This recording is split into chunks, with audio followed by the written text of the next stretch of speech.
أعوذ بالله السميع العليم من الشيطان الرجيم بسم الله الرحمن الرحيم الحمد لله الذي هدانا لهذا وما كنا لنهتدي لولا أن هدانا الله والصلاة والسلام على سيدنا محمد نور الهداية وعلى آله وصحبه نجوم الرشاد قال رب اشرح لي صدري ويسر لي أمري واحلل عقدة من لساني يفقهوا قولي رضيت بالله ربا وبالإسلام دينا وبمحمد نبيا ورسولا وبالقرآن إماما وحكما رب زدنا علما وارزقنا فهما أما بعد فأقول حضرة المحترمين والمكرمين والعليم والسفور semua yang saya hormati dan saya muliakan wabil khusus kepada pimpinan Majelis Taklim Samsul Sumus ya Bapak Ustaz Mabrur yang saya cintai dan saya muliakan serta saya hormati. Tak lupa kepada para orang tua kami, senior kami, utamanya Bapak Kesanin, Bapak Jeja, Bapak Mundasir, Bapak Abdul Rahman, Bapak Toto, semua yang saya hormati dan saya muliakan. Rahimahumullah. Rekan-rekan semuanya, teman-teman sehingga senasib seperjuangan yang saya cintai dan saya muliakan. Rahimahumullah. Saudaraku, mari kita sama-sama membaca hamdalah alhamdulillahirabbil alamin sebagai ungkapan dan syukur kita ke hadirat Allah Subhanahu wa taala yang telah memberikan nikmat hidup yang begitu besar dan begitu banyak kepada kita sekalian. Di antara nikmat hidup yang masih dapat kita rasakan bersama-sama sampai detik malam hari ini, alhamdulillah kita semuanya senantiasa diberikan taufik dan hidayah dari Allah Subhanahu wa taala, sehingga dengan keduanya taufik dan hidayahnya Allah, kita semua sama-sama bisa terus-menerus menjalankan sebagian daripada ketaatan terhadap Allah dan Rasulnya. Mengutip pernyataan atau perkataan Sayyid Ahmad bin Athaillah dalam kitab Hikam, beliau berkata, rubbama a'taka syai'an minad dunya wa ladzabiha famana'aka at-tawfiqa li ta'atihi wal fahma 'alayhi wal fahma 'anhu wal iqbala 'alayhi wa rubbama mana'aka al-awwala fa'ataka ats-tsaniyah. Artinya begini, kata beliau, terkadang Allah memberimu sesuatu dari harta dunia dan kelezatannya, lalu Allah menghalangimu taufik, pertolongan untuk bisa taat, tunduk, patuh terhadap Allah dan Rasulnya. Dan terkadang Allah menghalangimu untuk memberikan taufik supaya bisa menghadap, beribadah, berzikir, mengingat Allah. Dan terkadang Allah menghalangimu untuk memberikan taufik atau pertolongan untuk bisa memahami Allah. Dan terkadang Allah menghalangimu yang pertama, tidak diberikan harta dunia dan kelezatannya, lalu Allah memberimu yang kedua, yakni taufik. Jadi begini penjelasannya. Kita sebagai manusia terkadang oleh Allah Subhanahu wa taala ada yang diberikan harta dunia yang melimpah. Rumah mewah enggak cuma satu, Pak Jajar. Mobil mewah enggak cuma satu. Ya. Istri juga cantik, enggak cuma satu, enggak cuma cantik. Ya, ajudan punya kemana-mana dikawal. Jabatan tinggi. Pokoknya kalau udah bicara dunia nggak kurang lah istilahnya. Tetapi terkadang Allah tidak memberikan kepadanya taufik, pertolongan supaya orang ini mau taat tunduk kepada Allah. Kalau bicara dunia apa yang nggak punya sih? Tapi kalau bicara ibadah nol besar. Nah, terkadang ada orang yang diberikan pertolongan oleh Allah Subhanahu wa taala untuk tunduk, untuk taat kepada Allah dan Rasulnya, selalu berzikir kepada Allah, selalu mendekatkan diri kepada Allah, juga memahami tentang Allah. Ya, ada orang yang tidak diberikan ini, tapi diberikan harta dunia balikannya begitu. Ya. Jadi kalau diajukan pilihan, milih yang pertama, dikasih dunia melimpah, tetapi ketaatan tidak. Apa milih diberikan taufik untuk bisa taat, tetapi dunianya nggak ada? Pilih yang mana? Ini pilihan sulit. Ya kalau Mas Tolha ya, coba tambah satu lagi Pak pertanyaannya. Taufik diberi, harta melimpah. Saya pilih yang nomor 3. Padahal juga begitu sama. Saya juga mau begitu. Ya, iya. Taufik diberikan oleh Allah Subhanahu Wa Taala, kemampuan untuk taat, untuk bisa melaksanakan ibadah kepada Allah, ya baik secara makhluk ataupun tapi dunianya juga nggak kurang-kurang Pak. Kepenginnya kepenginnya. Tetapi terkadang ada yang begitu memang, harta melimpah, ibadah nol besar, ibadahnya kuat, hartanya nggak ada. Terkadang ya kita pilih yang nomor 3 sajalah. Ya berdoa sama-sama ya dengan prinsip Al-Quran. Rabbana atina fid dunya hasanah wa fil akhirati hasanah wa qina adzabannar. Kita memilih yang nomor 3 juga atas petunjuk Allah dalam Al-Quran. Ya, pengen dunia yang bagus, akhirat tiba. Ya, saudaraku rahimakumullah, salawat serta salam semoga tersanjung kepada baginda Nabi Muhammad sallallahu alaihi wasallam. Mari kita lanjutkan pembahasan kita tentang ilmu fikih. Ya, masih dalam pembahasan seputar sunnah hayat ya, bukan sunnah nikah, bukan. Ya. Kalau kepengen ada pembahasan seputar nikah lagi, harus ada yang nikah lagi. Ya, nanti saya lanjutkan pembahasan seputar insyaallah sebentar nih nikah. Insyaallah kalau ada yang nikah lagi, kita lanjutkan pembahasan itu. Saudara rahimakumullah semua yang saya hormati dan saya muliakan. Pertama saya akan menjawab pertanyaan dari pimpinan majelis, ya, Bapak Ustadz Mabrur. Ini masih seputar pembahasan tentang sunnah hayat. Kemarin sudah sampai bacaan surat setelah membaca surat Fatihah. Ada pertanyaan kemarin dari Ustadz Mabrur, bagaimana posisi kita sebagai makmum? Ya, posisi kita sebagai makmum. Kemudian imam sudah selesai membaca suratul Fatihah, dilanjutkan membaca surat. Kita sudah selesai membaca surat. Kemarin penjelasannya kan tidak disunahkan bagi makmum untuk membaca suratan. Tidak disunahkan. Alasannya apa? Tidak disunahkan. Alasannya memang dilarang. Siapa yang melarang dalam penjelasan Ingan atau Tolibin, maka yang dijadikan dasar dalil dalam hal apa? Dalam tidak disunahkannya membaca suratan bagi makmum adalah sabda baginda Nabi Muhammad sallallahu alaihi wasallam.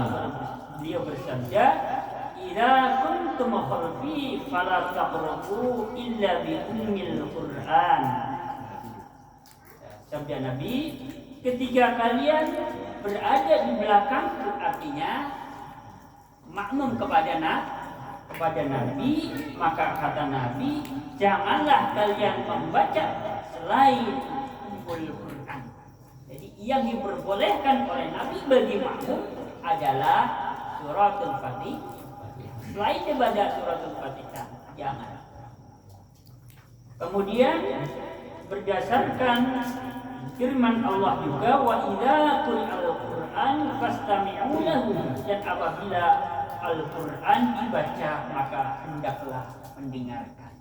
Dengan dasar ayat ini dan hadis Nabi, maka para ulama sepakat bagi makmum tidak disunahkan membaca suratan. Muncul pertanyaan, bagaimana kalau ada makmum membaca suratan? padahal makmum ini bisa mendengarkan bacaannya imam. Ya. Maka di dalam kitab Fathul Mu'in ini dijelaskan hukumnya makruh bagi makmum yang bisa mendengarkan bacaannya imam membaca suratan. Ini pendapat yang pertama. Pendapat yang kedua, wakilah. Ada yang berpendapat hukumnya haram. Ya, jadi sudah jelas. Yang pertama hukumnya makruh. Pendapat yang kedua mengatakan hukumnya haram bagi makmum yang bisa mendengarkan bacaannya imam membaca surat. Sudah jelas ya. Jadi ya sudah. Walaupun kemarin Bapak Jaja juga sempat menanyakan melengkapi pertanyaan ini. Soalnya kadang-kadang imamnya suratannya panjang, biar panjang yang nikmati. Ya, memang begitu. Jadi di sini nggak ada perbedaan. Ya, bagi imam yang membaca suratan pendek ataupun panjang. Ya, sudah mutlak. Ya. Sudah jelas tadi ya.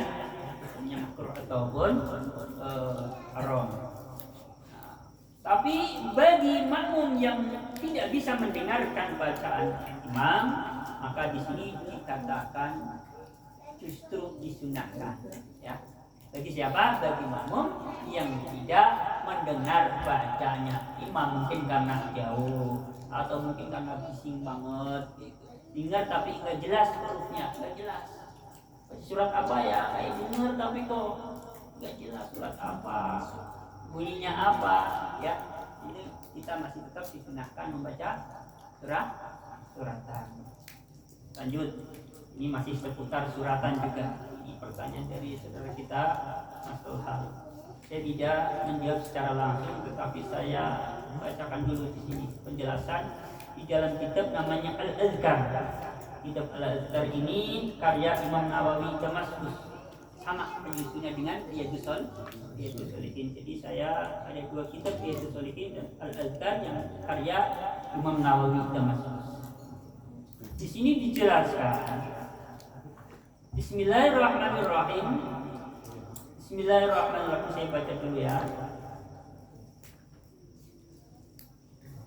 Faslun yusannu li kulli man qara'a fi sholati aw ghairiha idza marra bi ayati rahmatin ayyas'alallaha ta'ala min fadlihi.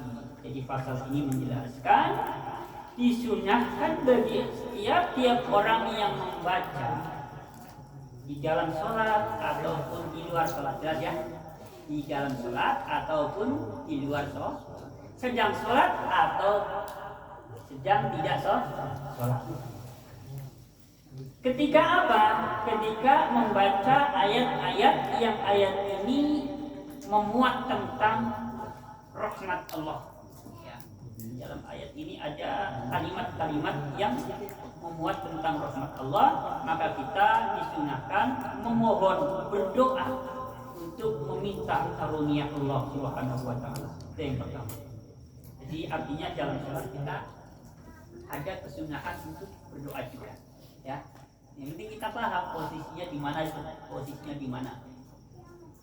Wa idza marra bi ayati 'adzabi ayasta'idza bi minan nar aw minal 'adzabi aw minasy syarri aw minal makruhi aw yaqul Allahumma inni as'alukal 'afiyah.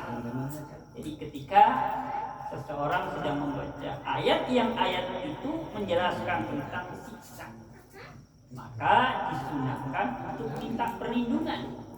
Minta perlindungan dari apa? Perlindungan dari siksa neraka, perlindungan dari siksa kubur, perlindungan dari hal-hal yang buruk, dan perlindungan dari hal-hal yang tidak disukai.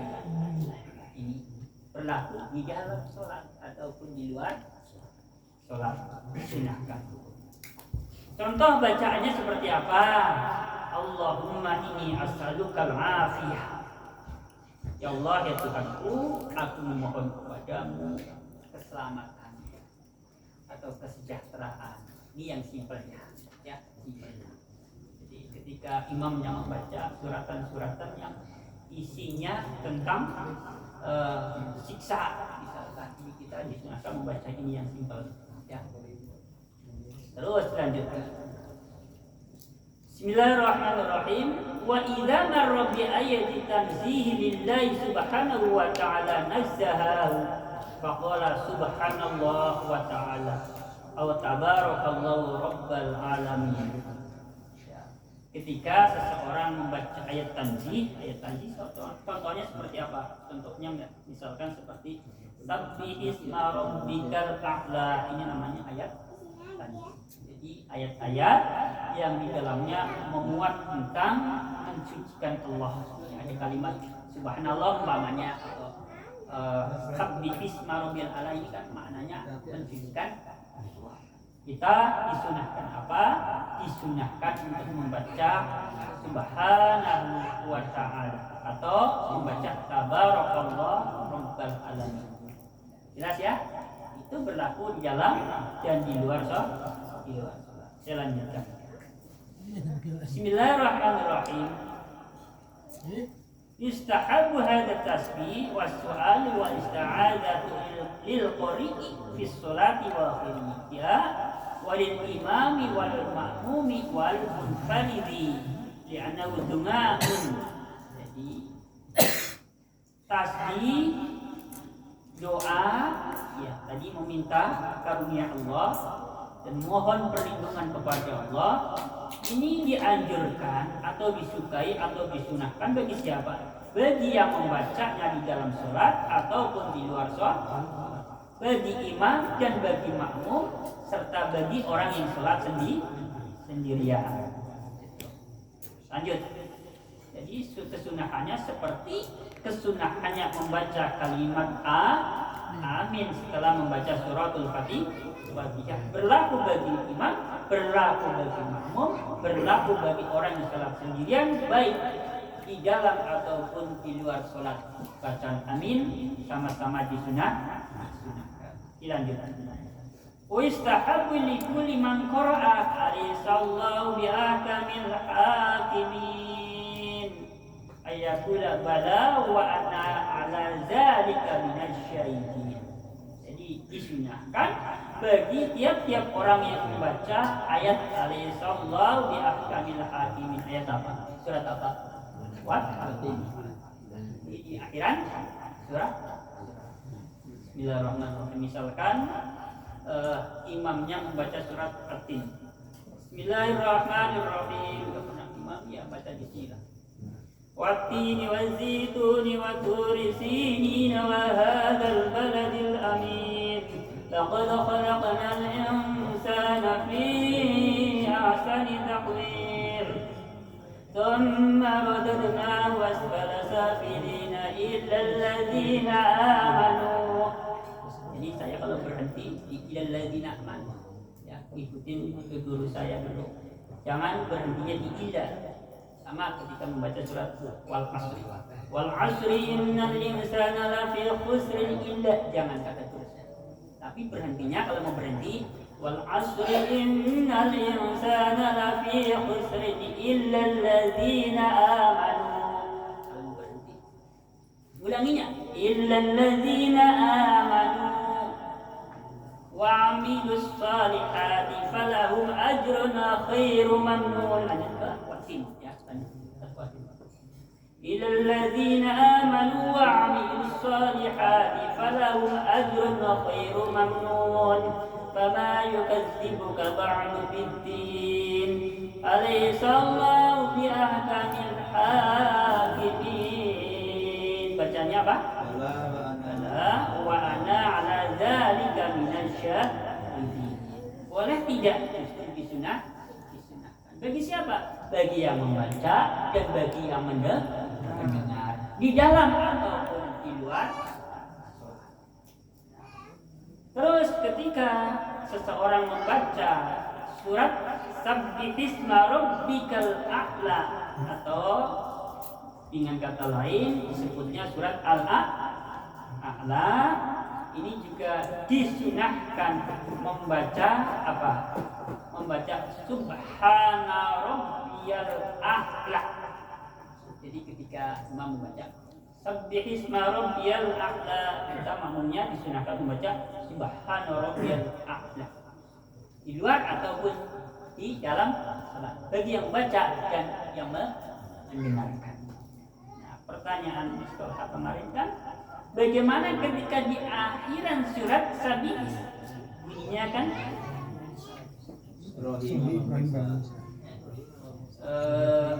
sebelumnya inna hadza lafi suhufil ula suhufi Ibrahim wa Musa. Di sini ada kalimat yang kalimat itu adalah nama dari salah satu nama nabi. Ini Nabi Musa dan Nabi Ibrahim. Ya. Kalau pembicaraannya tentang ketika ada nama nabi disebut, maka kita disunahkan membaca salam. Ini permasalahannya kalau di dalam sholat itu bagaimana? Saya memang belum menemukan penjelasannya. Ya, di sini bukan alaihi salam harusnya, karena dua, Nabi Ibrahim dan Nabi Musa. Jadi memakai dhamir tasniyah, alaihi salam. Ya, alaihi salam. Jadi jangan alaihi salam karena dua nabi di sini. Tetapi saya belum berani mengatakan bahwa ini hukumnya boleh atau tidak boleh. Tetapi kalau mengkiaskan tadi dengan di depan, ya, baru sebatas mengkiaskan. Ya, kayaknya boleh. Ya, kayaknya boleh mengkiaskan di depan. Ya.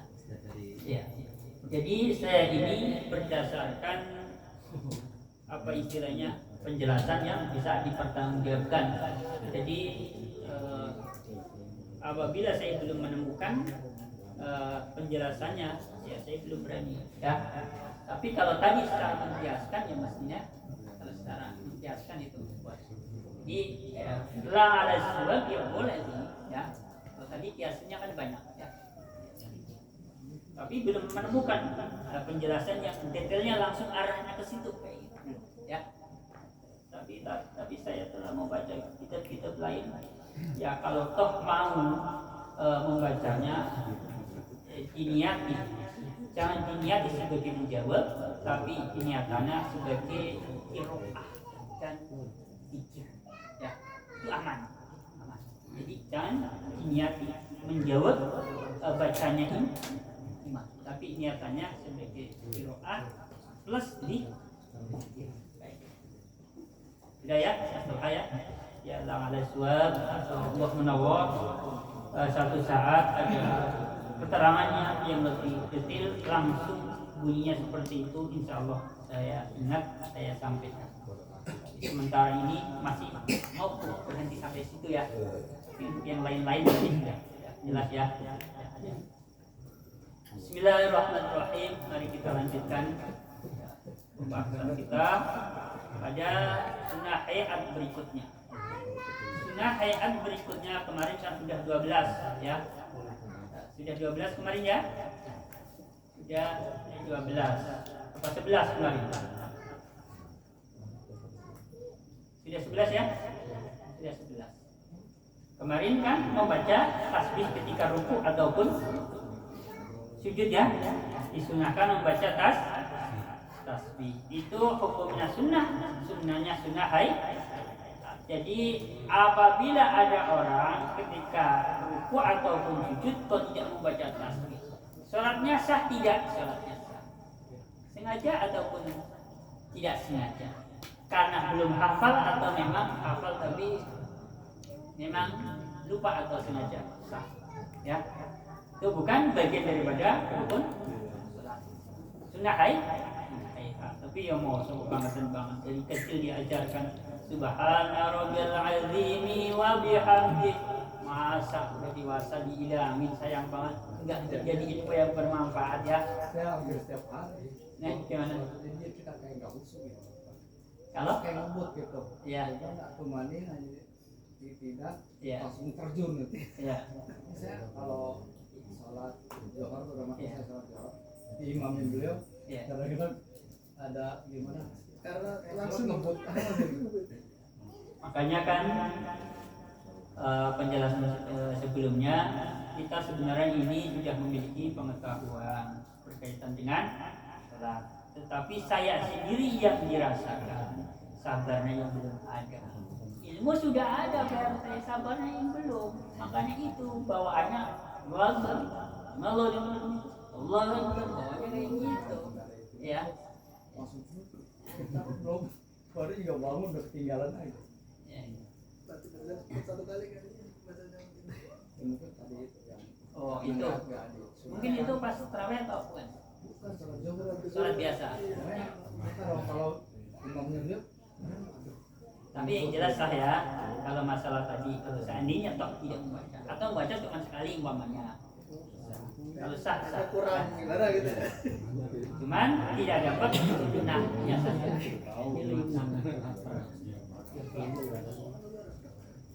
Kemudian sunnah hayat yang nomor 12 adalah, tidak saya bacakan teksnya lah biar cepat saja ya.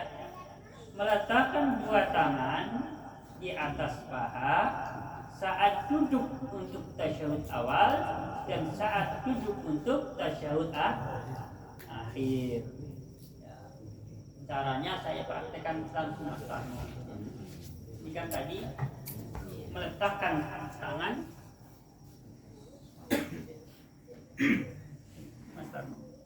Ini kan sementara ini praktek namanya duduk iftiros ini.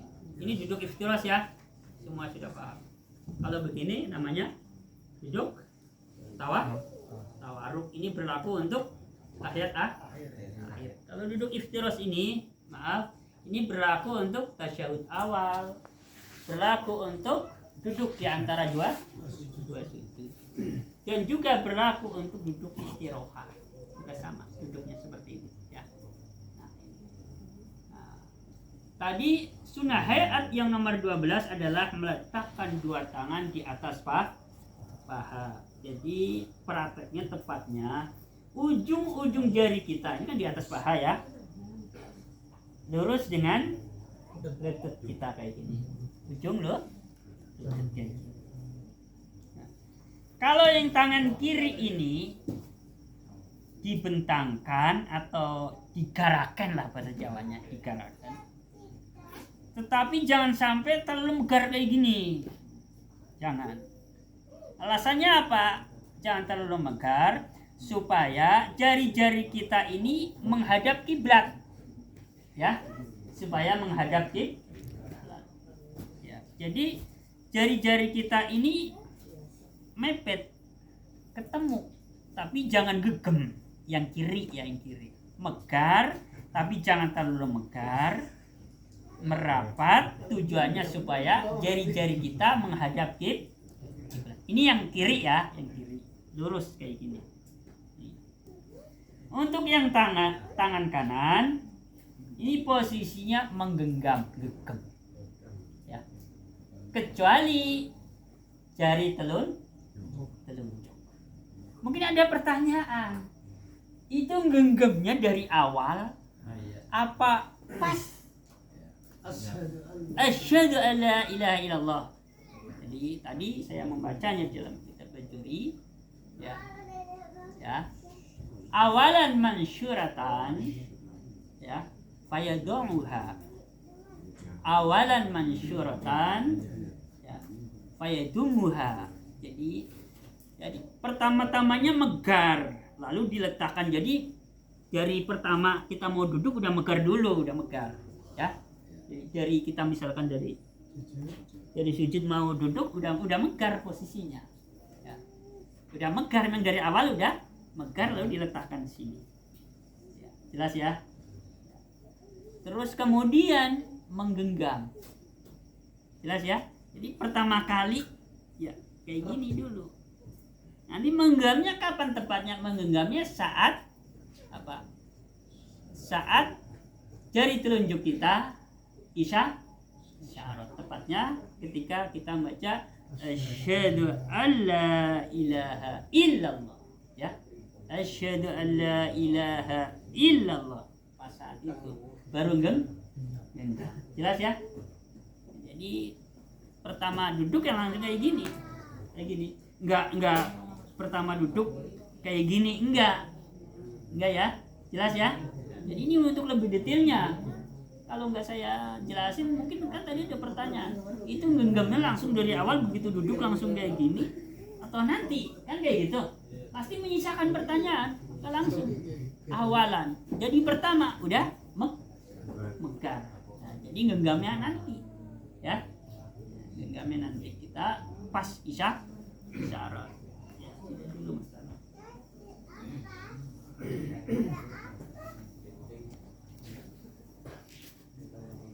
Sudah setengah jam ya.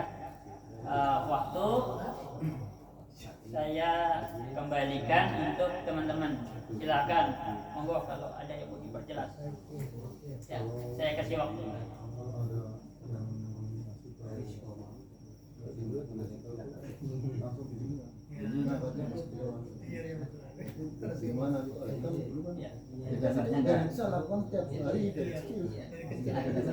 Begini aja ya, begini aja. Ini permasalahan sunnah hayat. Kalau toh misalkan kita sholat, misal umpama tapi jangan misalkan kayak gini juga sah, udah ya. Ya. Ini kan masalah sunnah. Seperti tadi membaca tasbih kan sunnah hayat, nggak baca juga. Nah, jadi ya misalkan nggak ada yang diajarin seperti itu, yang monggo dipraktekkan saja. Karena memang masalah fikih itu ya luas, tidak kaku. Ya, dan ada surat siapa tahu memang ada penjelasan di kitab lain juga. Jadi buat saya nggak kaget kalau ada penjelasan satu sama lain itu kok beda gitu ya. Ya. Ya. Berarti artinya kalau sholat zuhur berarti menggunakan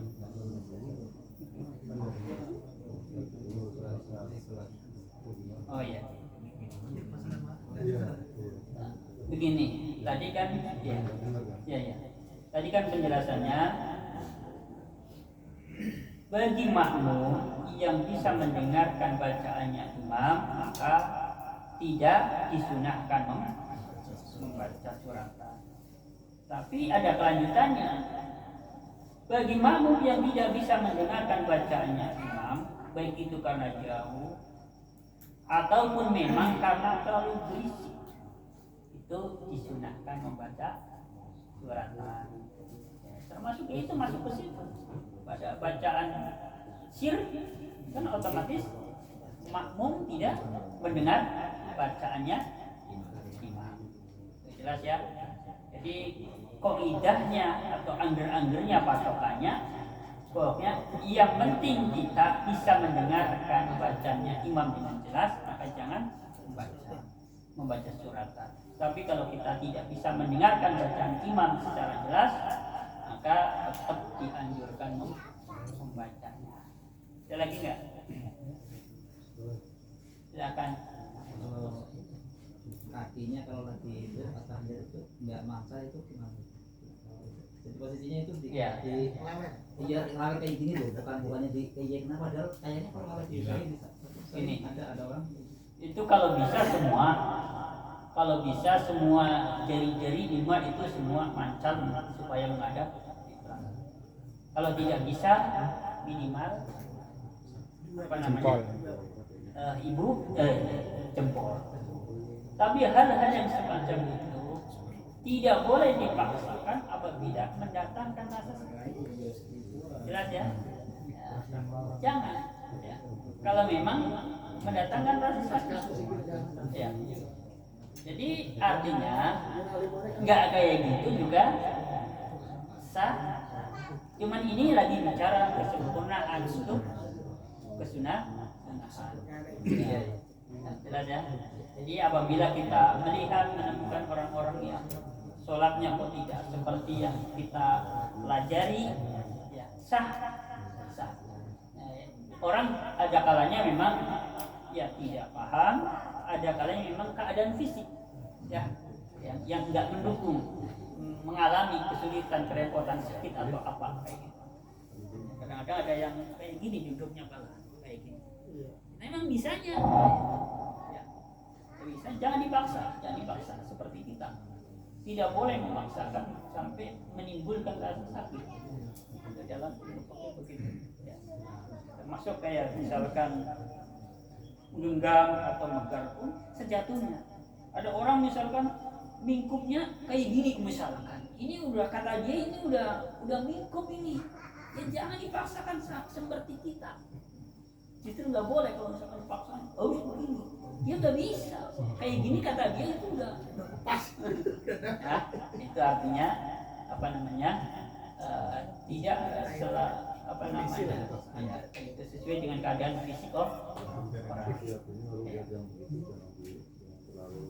Iya, jangan terlalu dipikirin apabila kita melihat orang yang istilahnya keadaannya ketika sholat itu agak aneh, jangan dipikirin sah tidak sah.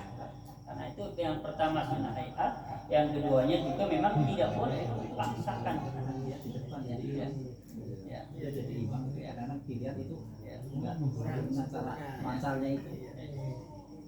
Ada lagi nggak? Ayo, yang jauh. Nanti ya, insya Allah percaya saja lah. Ya, saya nggak boleh buru-buru kan. Siapa tahu nanti ya kecil kayak gitu saya nyeplos saja. Nah, gitu ya, masalah fikih sholat lagi ya. Ya saya berusaha untuk hati-hati lah. Jangan sampai membuat gaduh. Artinya gaduh, ntar kata saya boleh dengar jadi orang alim benar-benar ahli fikih nggak boleh, kan bingung ya. Kalau toh saya menyampaikan nanti boleh nggak boleh ya harus ada penjelasan. Ada yang melakukan itu dan orang pintar gitu.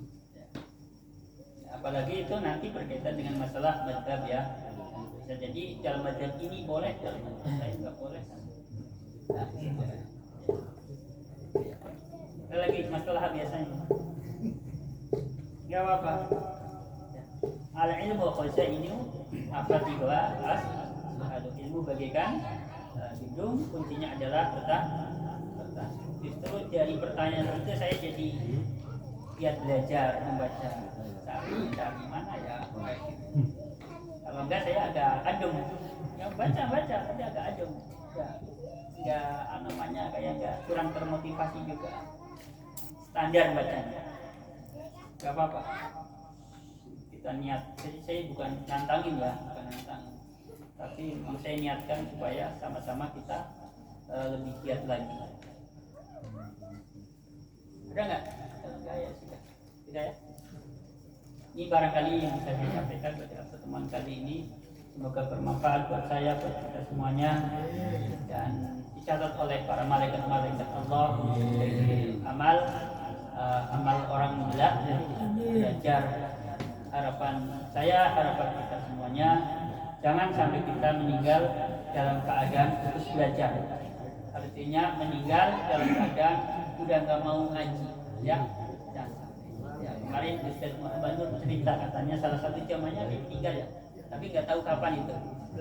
Ya, beliau cerita begini, ya Allah jamaah saya meninggalnya bagus di hari Jumat, meninggal dalam keadaan masih mau mengaji. Nah, saya ini bagaimana, kan?